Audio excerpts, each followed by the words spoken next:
En el día de ayer se le fue dictada una orden de aprehensión al ciudadano Carmelo Jesús Alexander Ramírez Pérez. Esto ocurrió en la ciudad de Puerto Ayacucho, estado Amazonas. Él se desempeñaba como gerente de la entidad financiera Banesco. En la relación de los hechos, el Ministerio Público, apoyado por el 6CPC, pudo determinar que este gerente se dedicaba a otorgar remesas en efectivo en grandes cantidades a diversas personas naturales y jurídicas, pero obviamente lo hacía a cambio de un porcentaje de ganancia para él. Esto ocasionaba una fuga de dinero en efectivo en gran escala, dañando pues la distribución hacia el pueblo de nuestro cono monetario, alterando obviamente la verdadera dinámica del orden socioeconómico nacional. La aprehensión se realizó, como dije, con apoyo del 6CPC. Solicitamos dicha aprehensión al Tribunal 23, lo solicitó el fiscal 23 Nacional, que actúa contra la legitimación de capitales, y hemos estimado hasta ahorita de forma preliminar que el alcance del monto y las transferencias de manera ilegal que hacía este exgerente de Banesco superaban los 25 millones de bolívares aproximadamente. Hoy se va a realizar la audiencia de presentación de este ciudadano. Ahora, los delitos por los cuales será imputado, y esta es la alerta que hacemos a quienes están cometiendo este tipo de fechorías, son múltiples: boicot, desestabilización de la economía y legitimación de capitales, previstos en la Ley Orgánica de Precios Justos y Ley Orgánica contra la Delincuencia Organizada. Nuestra reflexión obviamente es que este tipo de hechos que atentan en contra del desenvolvimiento de la vida económica nacional ocasiona finalmente un daño al trabajador, a la ama de casa, al padre de familia, porque genera escasez de efectivo al pueblo, fuga, por supuesto, del cono monetario y distorsiones en los precios. Por lo tanto, hago un llamado, pues, como fiscal general de la República, a quienes están participando de estos hechos punibles, que los mismos serán totalmente investigados, serán judicializados y habrá sanciones de carácter ejemplar, porque no se puede jugar en esta fecha previa a las Navidades con el sentimiento de la gente de poder tener su distribución de su cono monetario en buena lid. Fiscal, el día de ayer usted hacía un balance sobre la cruzada en materia de anticorrupción que adelanta el Ministerio Público. 32 empresas allanadas hasta la fecha, 26 de ellas son fantasmas de un balance general de 1000 empresas hasta la fecha. Quisiera conocer cuál es el balance de órdenes de aprehensión y si se ha practicado o se ha notificado alerta roja a estos ciudadanos por anticorrupción. Bueno, sí, efectivamente nosotros hemos hecho un balance general hasta la fecha de esta cruzada anticorrupción por la justicia, por la decencia del país, que ha tenido el pleno apoyo del ciudadano presidente de la República como jefe de Estado, ha tenido el pleno apoyo de los poderes públicos nacionales, del Tribunal Supremo de Justicia, de su presidente Michael Moreno, de todas las instancias auxiliares de justicia, Guardia Nacional, SEBIN, CONAS, DIGESIN, Policía Nacional Anticorrupción, porque esto es una cruzada que busca adecentar y poner orden, justicia en Venezuela. No es, como se ha visto y la gente así lo ha entendido, ningún tipo de situación espasmódica o esporádica o casual. Esto revela un plan estratégico, sistemático que lleva el Ministerio Público, un plan de acción de muy largo aliento para, de una vez por todas, poner orden en este país en relación a un delito y un flagelo que lamentablemente en el pasado este Ministerio Público dejó a un lado, engavetó todos los casos, ocasionando graves daños a la decencia nacional. En tal sentido, si nos vamos a la trama corrupta de Cadiz en COEX, hasta la fecha hemos allanado 32 empresas, de las cuales 26 lamentablemente son fantasmas sin ningún tipo de domicilio fiscal. De un lote, quiero decir, de 1000 empresas que estamos evaluando, de las cuales 300, cuando se el presidente de la República en el año 2014 pidió fiscalizarla, ni siquiera aparecieron estas 300 empresas de las 1000, no comparecieron ante la comisión que se instaló para su evaluación. En tal sentido, yo quiero destacar que la cifra de privados de libertad en relación a la trama de corrupción de Cadivi Sencoex en apenas pocas semanas asciende a 10 detenidos. Repito, a 10 detenidos, con uno que ocurrió el día de ayer.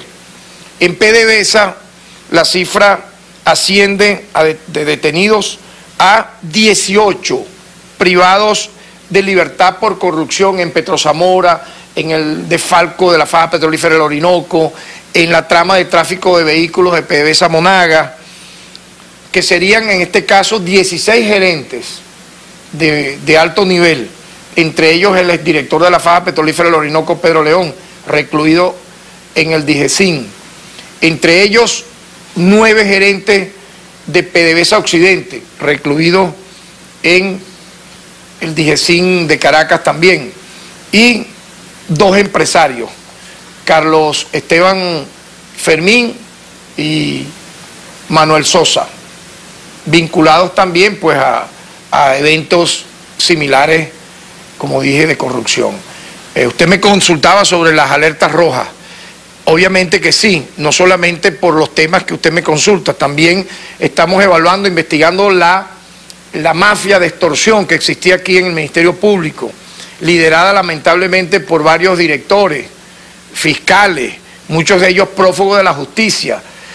Yo revelé ayer con un documento cómo la empresa Odebrecht le pagó, hizo un contrato por $8 millones, de los cuales pagó previamente $3,5 millones, ¿verdad?, al bufete Parra Saluso.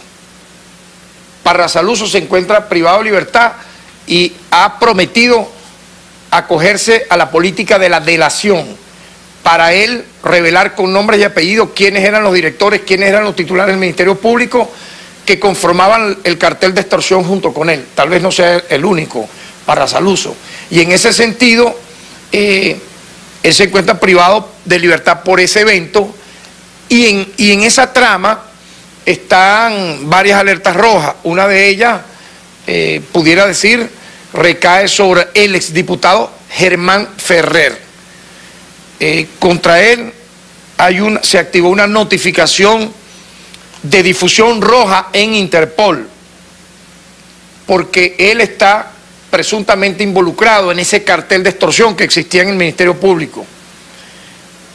Él huyó del país, se encuentra prófugo de la justicia, ¿verdad? Y contra él se ha iniciado, pues, entre otros, pues, un proceso de investigación, y esa difusión de alerta roja incluye, obviamente, aparte de países de América Latina, países de Europa, China y Rusia. Repito, países de América Latina, China, Rusia y países de Europa, quienes están en el deber, en caso de que este ciudadano u otros, por ejemplo, tengan a mal presentarse en estos países, capturarlos, porque es lo que establecen las leyes internacionales. Nadie puede, cometiendo delitos de corrupción, presentarse como perseguido político o nada por el estilo. Por ejemplo, ya se están tramitando varias, aparte de esta que mencioné, del exdiputado Germán Ferrer, presuntamente vinculado, repito, a la red de extorsión que había en el Ministerio Público, asociado al bufete de Parra Saluso, ¿verdad?, con difusión de alerta roja, repito, en Rusia, China, Europa y otros países. Está el de Eusenando Pareceres de Acevedo, quien fungía como presidente de Odebrecht aquí en Venezuela, y también los hermanos Carlos Enrique Urbano Fermín y Carlos Eduardo Urbano Fermín, vinculados también al desfalco en la faja petrolífera del Orinoco. Por supuesto que todos estos ciudadanos tienen órdenes de aprehensión, se encuentran huyendo de la justicia, y en este sentido, pues, como usted bien señala, la idea es que se pongan a derecho y colaboren con la justicia. ¿Tienen alguna entonces relación el exdiputado Germán Ferrer con el bufete de abogados Parra Saluso? Mira, Parra Saluso se acercó de varias maneras al Ministerio Público cuando se le imputó por los delitos que ya el país conoce, que obviamente son tantas las pruebas. Por ejemplo, ya mostramos una ayer, o sea, él recibió un pago, imagínense ustedes, de $3,5 millones, donde las cláusulas del contrato revelaban que los fiscales tenían que hacer lo que la propia cláusula del contrato decía. Es decir, él se anticipaba en ese contrato de defensa de presuntos, vamos a decirlo así, gerentes que cometieron actos de corrupción en contra de Venezuela por parte de Odebrecht. Él se adelantaba a dictar de forma anticipada lo que iba a ocurrir. Por ejemplo, el levantamiento de unas imputaciones que previamente se habían realizado, y lo logró.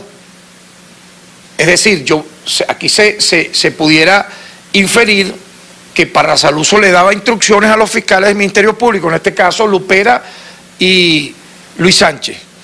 Ahora, aparece mencionado Germán Ferrer, el exdiputado Germán Ferrer, aparece mencionado en esta trama de corrupción. Aparece mencionado varios exdirectores del Ministerio Público, mencionados por el propio Parra Saluso. Repito, no lo estoy inventando yo. Parra Saluso ha mencionado al exdiputado Germán Ferrer, ha mencionado a varios exdirectores e incluso ha mencionado a la propia extitular del Ministerio Público. Ahora, los ha mencionado y nosotros hemos dicho que eso debe ahora, si es que él debe o desea acogerse a la política de delación, debe hacerlo ya de manera judicial, como manda la ley, porque no basta que él se lo comente a los fiscales del Ministerio Público en el tribunal, basta que él judicialice esa delación.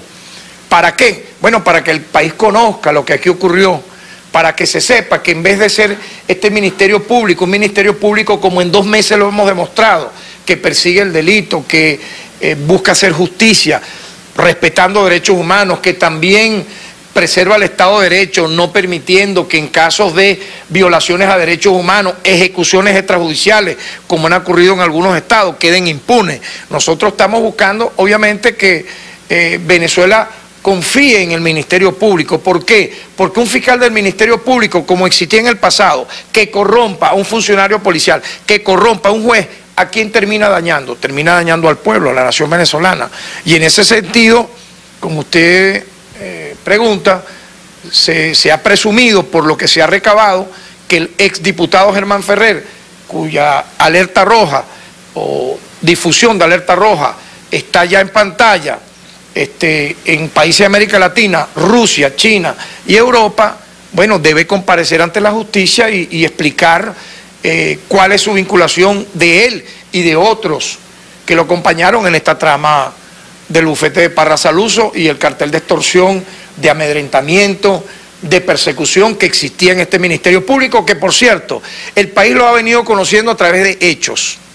O sea, porque fíjense ustedes, ¿cómo es posible que quienes tenían la anterior administración del Ministerio Público, no solo por 10 años, estuvieron vinculados, incluso yo diría en los últimos 15 años, no pudieron adelantar los casos que hoy estamos haciendo nosotros en solo 2 meses? Es una pregunta que se hace cualquiera. ¿Por qué? ¿Qué pasaba allí? ¿Qué ocurría allí? Bueno, obviamente había complicidad en los delitos de corrupción, había solapamiento y había extorsión. Habrían una investigación para luego citar a las personas y extorsionarlas. Y es lo que nosotros no debemos permitir y no debe ocurrir.